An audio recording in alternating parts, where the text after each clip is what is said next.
A reflection for the second week of Lent. The covenant with Abraham. I swear by myself, declares the Lord, that because you have done this, and have not withheld your son, your only son, I will surely bless you, and make your descendants as numerous as the stars in the sky, and as the sand on the seashore. Genesis chapter 22, verses 16 and 17. God put Abraham to the test. The idea of God testing us can be jarring. It jumps out at you a little. What kind of loving God is that? Yet, all of us have turned to God at some point and asked, why? Why is this happening to me? Why is this happening to someone I love? What do you want from me right now? What are you trying to tell me? God's ask of Abraham is unthinkable. God asks for Abraham's only child, Isaac.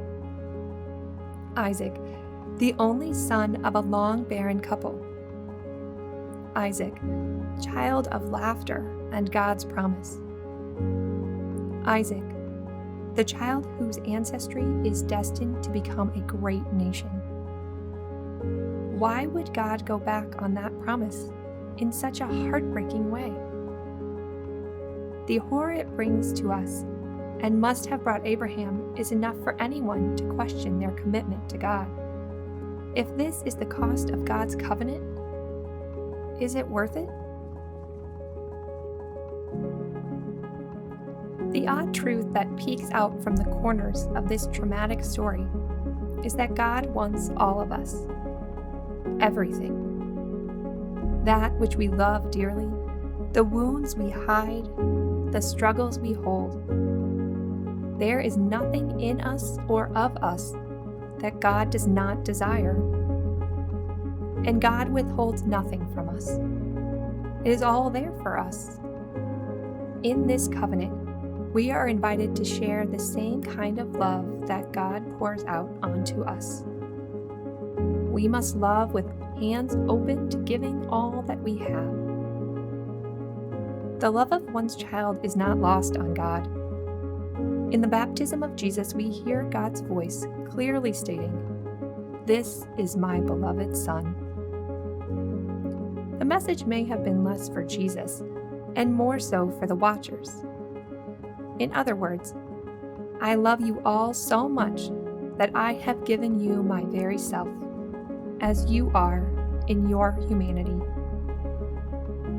God gives up the very thing asked of Abraham, God's own beloved Son, to be with us in our losses, in our tragedies, in our sufferings, and in our sacrifices.